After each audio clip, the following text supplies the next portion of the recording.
What's up, horror fan? I hope you had yourself a really creepy, scary Friday the 13th in all the best ways.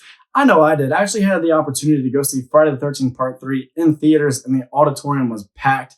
There was such a palpable energy in the room. It was almost like a sporting event. And I guess that's because you got to think about it. If you're going to go spend your hard-earned money in the year of inflation, 2023, to see a movie that came out decades ago, then you probably got mad love for the thing you're paying to see. And that really paid off and made it a really wonderful night and a crazy great experience. And I walked out of the theater going, man, that was fun. I need more Jason goodness in my life, but I need some new-ish. I was like, I haven't heard anything about that new Camp Crystal Lake series in a bit. But I can't say that anymore. I have two pieces of news for you today, and I think they're huge, and it got me theorizing, got my little fan brain going, and I was like, whoa, what if this is happening? So here we go. Let's get down to business. First thing we got to talk about, Kevin Williamson is being brought on to write an episode of season 1. If you don't know the name, you probably know the works because it gave us I Know What You Did Last Summer, and also gave us this really cool cult classic that has like this really indie following. It's a bit of a deep cut called Scream. So if you still don't know the work somehow, let me put it this way. You should be excited because the guy is beloved for his ability to elevate B movies and slashers with sophisticated scripts that are clever and witty and go a little bit beneath the surface and kind of nod to the fans and just exude all this passion for this genre.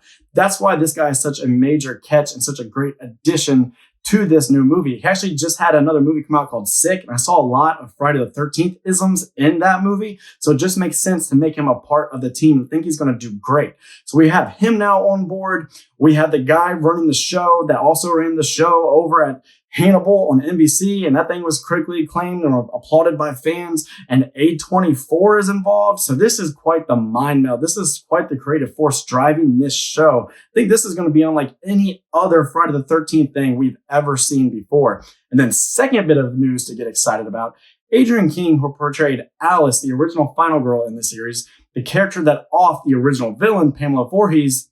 Yeah, Adrienne King is being brought back, y'all. But not just in a blink and you miss it cameo, not just in a gross, awkward bit of fan service that we came to be just disdainful of because of the way the Blumhouse Halloween trilogy did fan service. No, this is actually going to be a significant role. This is going to matter, and she's going to have to show off those chops because she's coming back again, and again.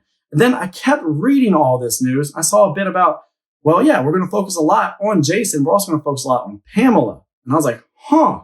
And then my phone pinged. And I looked at it, and I had a comment from one of you fine folks saying, I want Florence Pugh to come into this series and portray Pamela Voorhees. I was like, as great as that would be, I do love Florence Pugh. She's going to be way too expensive for this type of show. I was like, but we have Adrienne King on board. What does she look like these days? And here you go, look for yourself. I Googled it, and I'll be damned if she doesn't bear a resemblance to what Betsy Palmer looked like in that original film. So did we just stumble into a timeline where the original final girl is coming back to portray the original villain? I think that's pretty freaking awesome. And it doesn't feel like Sheriff Brackett looking into the camera and uttering a line that he said in the 70s in an instance that doesn't really make a whole hell of a lot of sense. This makes sense. This could work within the plot. This doesn't hamper the script. This isn't ham-fisted and awkward and weird and make you scoff and roll your eyes and go, Jesus Christ, what is going on with modern filmmaking and TV shows?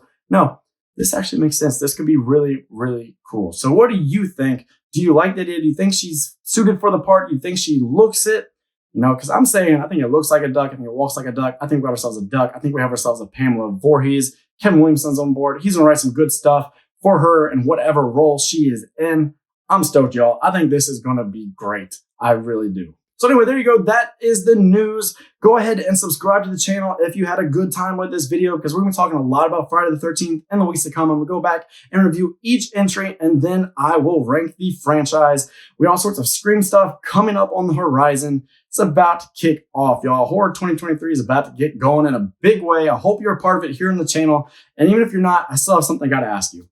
Would you please go have yourself a great day? I'm Nate from Nate Flick saying that's a wrap.